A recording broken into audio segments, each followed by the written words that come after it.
ये summary PKV reader द्वारा बनाई गई है। यहाँ पर आप समरी को सुन सकते हैं, समझ सकते हैं और शेयर भी कर सकते हैं। वैसे मैं हूँ एक बुक रीडर पवन कुमार वर्मा आपके साथ। तो आइए शुरू करते हैं रॉबर्ट ग्रीनी की किताब 48 लॉज ऑफ पावर से, क्योंकि यह एक क्लासिक बुक है। तो सबसे पहले 1998 में पब्लिश हुई थी और जल्द ही ये एक इंटरनेशनल बेस्ट सेलर बन गई। इसमें लिखी हुई 48 एडवाइस को पढ़ करके कोई भी इंसान पावर हासिल कर सकता है। हर एडवाइस के साथ ऑथर ने अलग अलग लोगों की अलग अलग कहानियां दी हैं ताकि रीडर्स को प्रिंसिपल समझने में आसानी हो। किताब की शुरुआत में दिए गए कुछ लॉज को लेकर के हम ये समरी बना रहे हैं, जिनके बारे में हम यहाँ पर जानेंगे। तो पहला लॉ कहता है कि दोस्तों पर जरूरत से ज्यादा भरोसा न करें, अपने दुश्मनों का इस्तेमाल करना सीखें। जी हाँ, हान डायनेस्टी खत्म होने के 700 सालों के बाद चाइना में अफरा तफरी बनी रही। राजगद्दी के लिए छीना झपटी चलती रहती थी। हर नए राजा को मौत के घाट उतार दिया जाता था और आर्मी तख्ता पलट करती रहती थी। पावर की ये लड़ाई खून और मारकाट से रंगी हुई थी। तो ऐसा एक राजा को उसके जनरल्स ने मार डाला और उसके बाद अपने में से ही सबसे स्ट्रांग आदमी को चुन करके उसे राजा बना दिया था। अब इस नए राजा ने भी अपनी कुर्सी को सलामत रखने के लिए अपने सारे पावरफुल आदमियों को मरवा दिया, मगर कुछ सालों में वो खुद भी मारा जाएगा, क्योंकि उससे छोटी उम्र वाले नए जनरल उसके खिलाफ अब साजिश रच करके उसको और उसके बेटे को मार देंगे। तो ये जो पैटर्न है ये यूं ही चलता रहेगा। जो भी राजा बनेगा उसकी जान हमेशा खतरे में रहेगी, क्योंकि उसका हर कोई दुश्मन है। और चाइना का एम्परर बनने का मतलब है कि एक अकेला इनसिक्योर राजा जिसके हाथ में कोई भी असली पावर नहीं है। मगर जब 1959 एडी में जनरल चाओ यांगिन को पावर मिली, तब ये सारा गेम ही चेंज हो गया। वो एक एम्परर सुंग बना। उसे अपने सिचुएशन के बारे में अच्छे से पता था कि आने वाले कुछ सालों के बाद में उसका भी खून हो सकता है। तो उसने इस चीज को रोकने का रास्ता सोचा। राजा बनने के बाद एम्परर सुंग ने अपने सभी आर्मी जनरल को पार्टी सेलिब्रेट करने के लिए इनवाइट किया। पार्टी में जब लोग वाइन के नशे में धुत हो गए, तब एम्परर ने जनरल्स को छोड़ करके बाकी लोगों और गार्ड्स को वहां से चले जाने का हुक्म दिया। अब एम्परर के साथ कोर्ट्स में सिर्फ जनरल्स रह गए थे। तो उन्होंने सोचा कि अब तो एम्परर सुंग हमें मरवाने का हुक्म दे देगा, मगर ऐसा नहीं हुआ। जी हाँ, वो भी पहली बार एम्परर सुंग ने उनसे कहा कि रोज मेरा दिन डर के साए में गुजरता है। खाने की टेबल और मेरे बिस्तर दोनों जगहों पर मुझे मजा नहीं आता।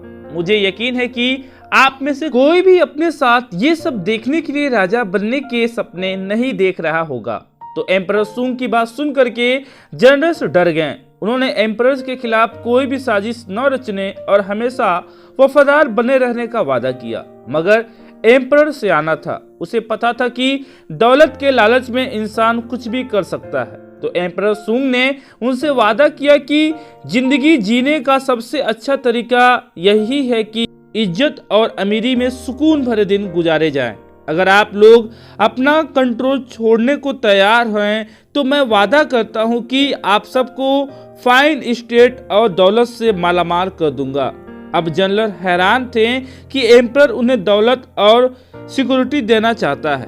अब तो उन्हें डरने की कोई भी जरूरत नहीं थी। तो अगली सुबह हर एक जनरल को उसकी पोस्ट रिजाइन कर दी गई और साथ ही उन्होंने एम्परर सुंग से अपना रिटायरमेंट भी एक्सेप्ट कर लिया। और वे अपने अपने स्टेट के नोबल और मास्टर बन गए थे, जो कि एम्परर ने उन्हें दिया था। सिर्फ एक ही झटके में एम्परर सुंग ने अपने दुश्मनों को अपना वफादार बना लिया था। एम्परर सुंग अपना किंगडम एक ही झंडे के नीचे लाना चाहता था। तो दू साउथ के इलाके हान में सालों से बगावत की लड़ाई चल रही थी। लियो वहां का राजा था। जब रिबेल ने सरेंडर किया तो एम्परर ने उन्हें कोई पनिशमेंट नहीं दी, बल्कि उसने राजा लियो को अपने कोर्ट में एक पोजीशन दे दी। यही नहीं, एम्परर ने दोस्ती के तौर पर उसे अपने साथ वाइन पीने के लिए इनवाइट भी किया। प्लेस में एम्परर सुंग ने राजा लियो को वाइन का ग्लास दिया, पर राजा लियो पीने से डर रहा था क्योंकि उसे लगा कि कहीं इसमें जहर ना हो। उसने एम्परर से कहा कि योर मैजेस्टी, मैं जानता हूं कि जो गलती इस गुलाम से हुई है उसकी सजा सिर्फ मौत है, मगर फिर भी मैं आपके सामने जान की भीख मांगता हूं, इसलिए मुझे माफ करें क्योंकि मैं यह वाइन नहीं पी सकता। ये बात सुनकर एम्परर हंस पड़ा। उसका कोई इरादा नहीं था कि राजा लियो को वो जहर दे, तो राजा लियो को यकीन दिलाने के लिए उसने वो वाइन खुद पी ली। उस दिन से राजा लियो एम्परर का रॉयल बन गया था, जो कि कभी बहुत बड़ा रिबेल यानी कि दुश्मन हुआ करता था, अब वही एम्परर का सबसे अच्छा दोस्त बन गया था। तो एम्परर सुंग ने जनरल्स को बड़े बड़े स्टेट गिफ्ट करके होशियारी का काम किया था। अब उनसे एम्परर को कोई भी डर नहीं था। उन्हें मारने से तो अच्छा था कि उन्हें अपना रॉयल बना लिया जाए, और इससे आर्मी का तख्ता पलट भी हमेशा के लिए रुक गया।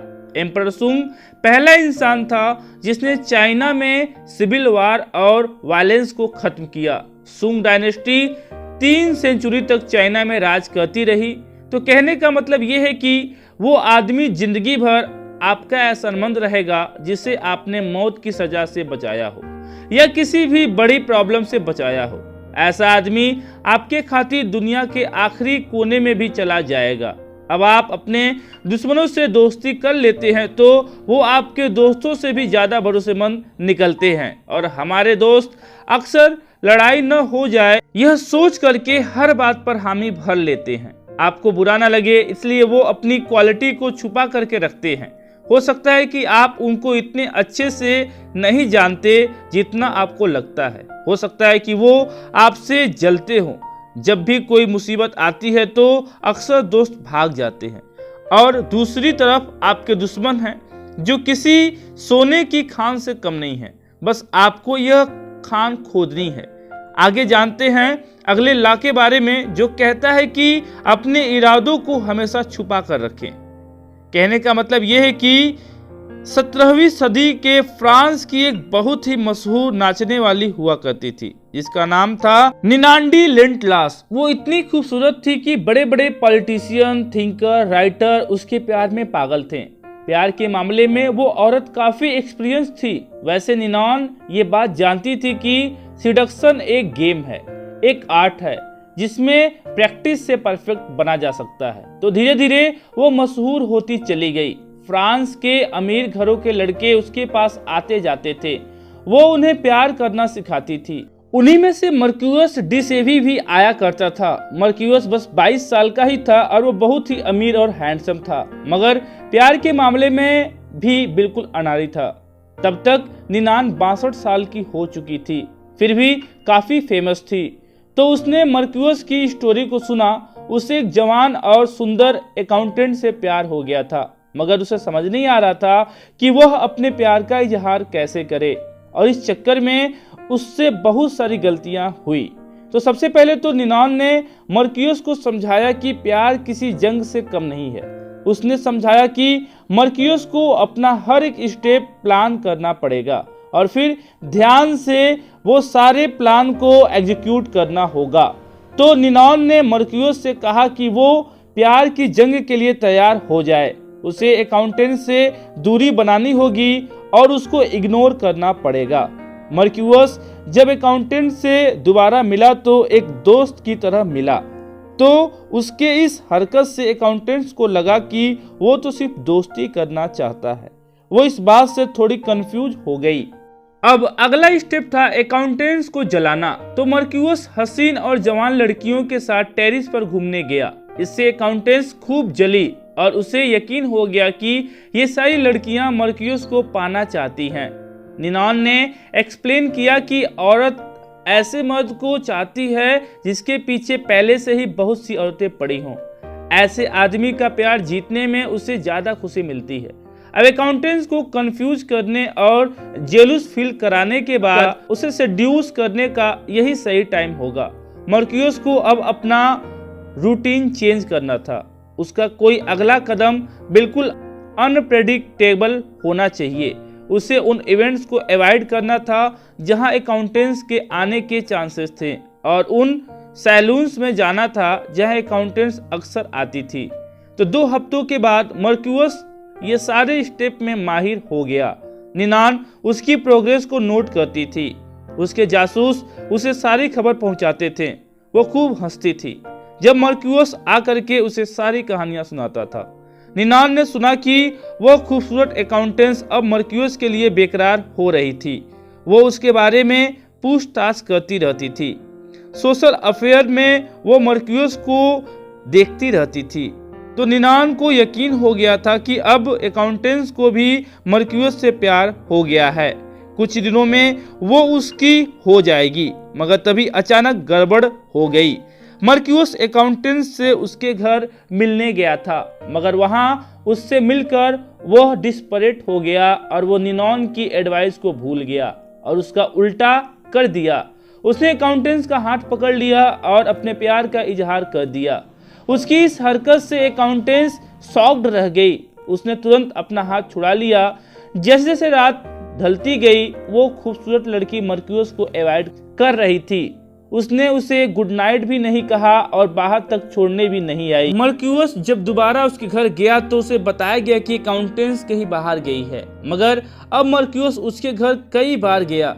फिर एक दिन अकाउंटेंट्स उसे अंदर बुला लिया, मगर अब सब कुछ बदल चुका था। जो अकाउंटेंट्स उसे चाहने लगी थी, वो अब मर्क्यूस को देख करके अनकंफर्टेबल और ऑकवर्ड फील कर रही थी। और इस तरीके से खूबसूरत लव स्टोरी जो कि हो सकती थी, उसका एंड हो गया। तो इसी तरीके से ज्यादातर लोग हर टाइम वही बोलते हैं जो वो फील कर रहे होते हैं। वो सबके सामने अपना ओपिनियन रख देते हैं। ऐसे लोग अपना इंटेंस और प्लान तुरंत सबको बता देते हैं। हालांकि हम इंसानों के लिए ऐसा करना बड़ा ही नेचुरल और आसान है, मगर लोगों से अपनी बातें छुपा कर रखना इतना आसान नहीं होता है। उसके लिए एफर्ट करना पड़ता है। और सबसे बढ़कर हम में से बहुत से लोग यह मानते हैं कि ऑनेस्टी एक अच्छे इंसान होने की निशानी है। इससे आप सबका दिल जीत लेंगे, मगर कभी कभी ये सच नहीं होता। ऑनेस्टी असल में एक बलनट इंस्ट्रूमेंट की तरह है जो कि बचाने से ज्यादा आपको नुकसान पहुंचाने का काम करता है। क्योंकि जब आप जरूरत से ज्यादा ऑनेस्ट बनते हैं तो आप प्रेडिक्टेबल बन जाते हैं, है ना? तो लोग आपसे डरेंगे ही और ना ही एक्सपेक्ट करेंगे। पावरफुल बनने के लिए यही सही होगा कि ऑनेस्टी को साइड में रखा जाए या फिर सिचुएशन को ध्यान में रख करके आप अपनी बात बोलें। अपने इंटेंशन को छुपाना सीखिए, ये आपके बहुत काम आएगी। लोग उसी पर यकीन करते हैं जो वह देखते हैं, सुनते हैं। धोखा देना ज़्यादा आसान होता है। ऐसा शो कीजिए कि जैसे कि आप कुछ और चाहते हैं। इससे आप पूरे फ्री होकर के अपने रियल गोल्स पर ध्यान दे सकते हैं।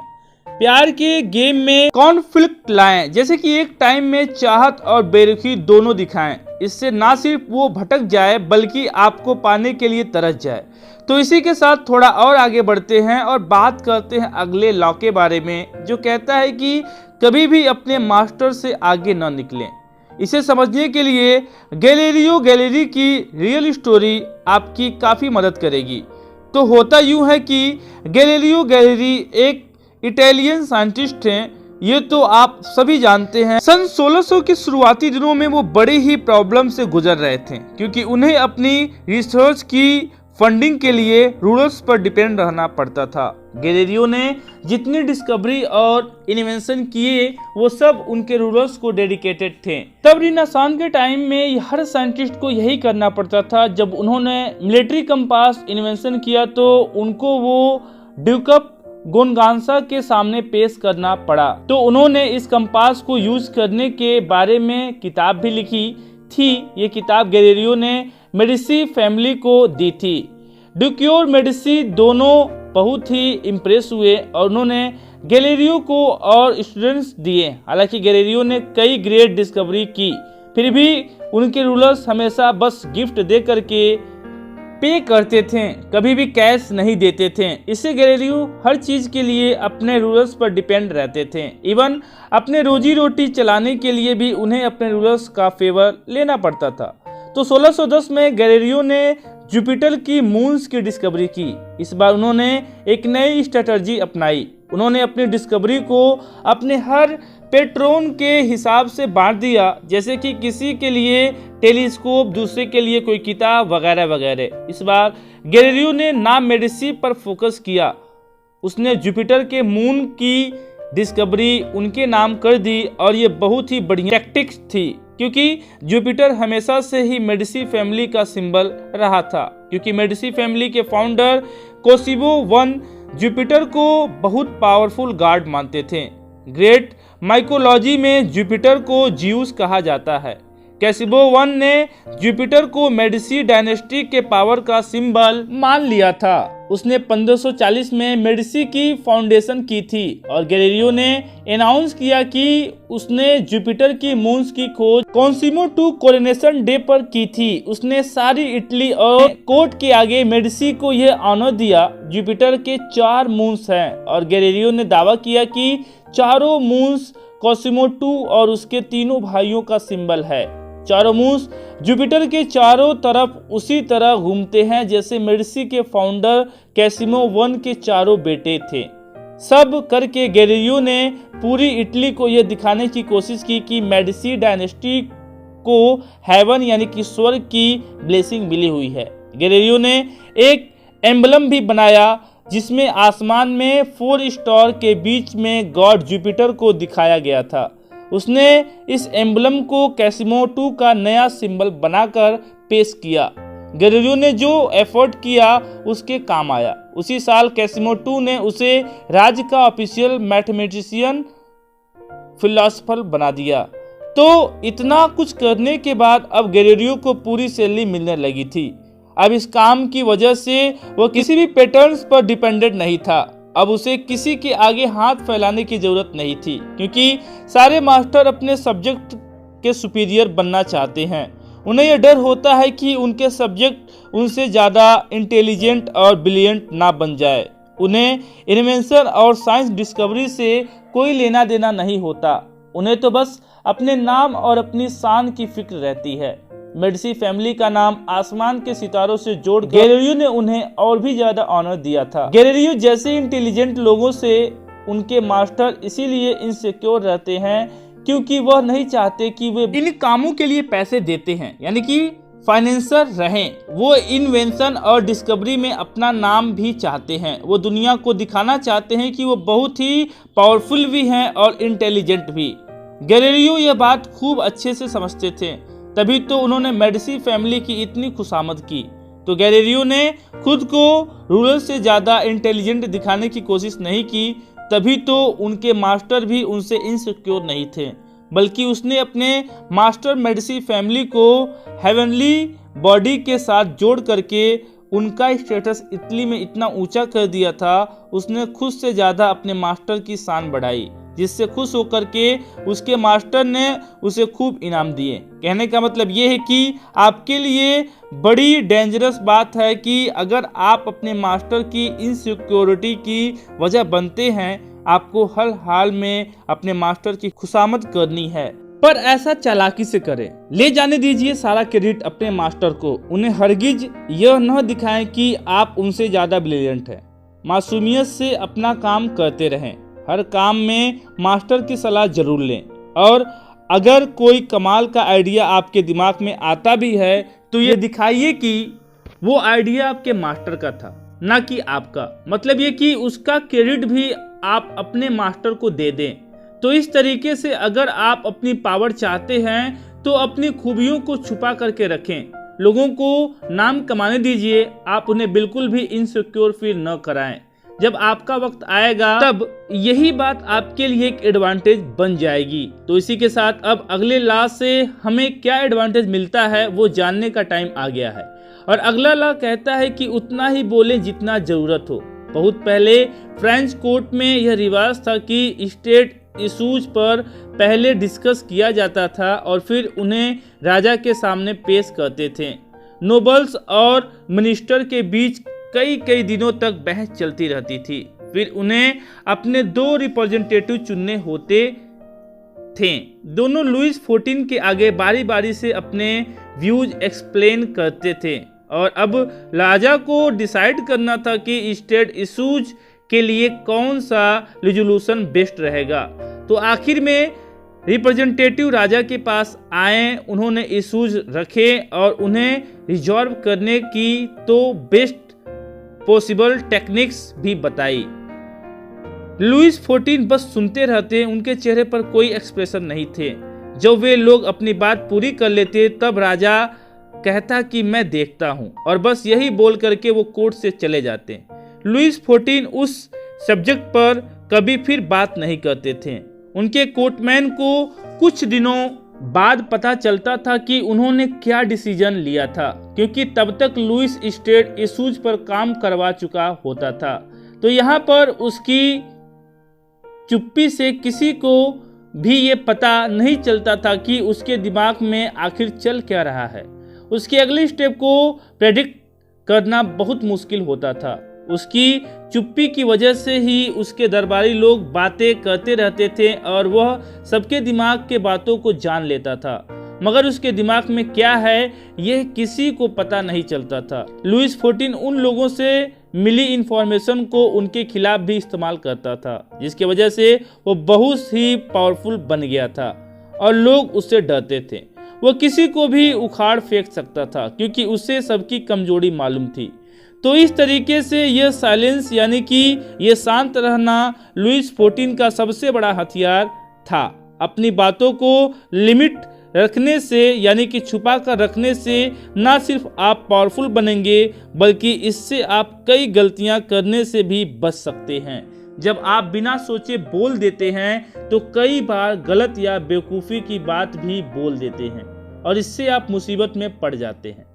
जैसे कि साल 1825 में रसिया में एक प्रोटेस्ट हुआ था। निकोलस I तब नया राजा बना था, बट लिबरल्स लोग चाहते थे कि रसिया एक मॉडर्न कंट्री बने। यहाँ की इकोनॉमी और गवर्नमेंट बाकी यूरोपियन कंट्री के साथ कदम से कदम मिलाकर चले, पर निकोलस I ने आखिर डिसेंबलिस्ट अपराइजिंग में इस प्रोटेस्ट को कुचल दिया था। उसने हुक्म दिया कि इस प्रोटेस्ट को जो लीड कर रहा है यानी कि जो इसका लीडर है क्रोधेंटिव लिवलेस, उसको फांसी पर चढ़ा दिया जाए। इसी के साथ लिवलेस के गले में फांसी का फंदा था और वो एक प्लेटफॉर्म पर खड़ा था। उसके पाँव के पास दरवाजे खुल गए थे कि तभी उसके फंदे की रस्सी टूट गई और जमीन पर गिर पड़ा। उस जमाने में किसी मुजरिम के फंदे की रस्सी टूटना ऊपर वाले का चमत्कार माना जाता था और अक्सर मुजरिम को छोड़ दिया जाता था। लेकिन लेवरेज खड़ा हुआ और भीड़ के सामने जाकर चिल्लाया, देखा आप लोगों ने, रसिया में इन लोगों को कोई काम नहीं आता, यहाँ तक कि उन्हें ढंग की रस्सी भी नहीं बनाई जाती। राजा का मैसेंजर तुरंत राजा के पास गया और उसे पूरी बात बताई। निकोलस I बड़ा ही निराश हुआ कि हेलविप की फांसी टल गई। मजबूरी में उसे हेलविप के माफीनामे पर साइन करने पड़े, मगर साइन करने से पहले उसने मैनेजर से पूछा कि क्या हेलविप ने इस चमत्कार के बाद कुछ कहा था। इस पर मैनेजर ने जवाब दिया, शायर उसने कहा रसिया में लोगों को एक रस्सी तक बनानी नहीं आती। निकोलस I ने उसी वक्त वो माफीनामा फाड़ कर फेंक दिया। उसने हुक्म दिया, ऐसी बात है तो चलो इस बात को गलत साबित करते हैं। और अगले दिन हेलविप को फिर से फांसी के तख्ते पर लाया गया और बदकिस्मती से इस बार रस्सी नहीं टूटी। तो कहने का मतलब ये है कि एक बार जब आप कुछ बोल देते हैं तो अपने शब्दों को दोबारा वापस नहीं ले सकते। तो जो भी बोलें सोच समझकर बोलें। हो सकता है कि आपकी किसी बात का बाकी लोग बुरा मान जाएं या फिर आप खुद ही मुसीबत में फंस जाएं। जैसा कि कहावत है, कम बोलने से कम गलतियां होंगी, तो इस बात का ध्यान रखें।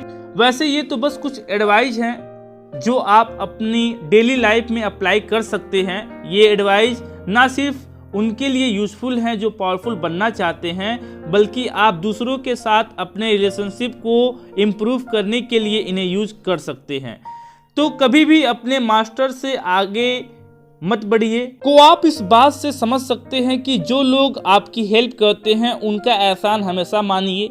अपने दुश्मन को यूज कीजिए से मतलब है कि लोगों की गलतियों को माफ करके उन्हें एक मौका दें। अपने ट्रू इमोशन को छुपा कर रखने से आप हम्बल और अनअज्यूमिंग बने रहेंगे।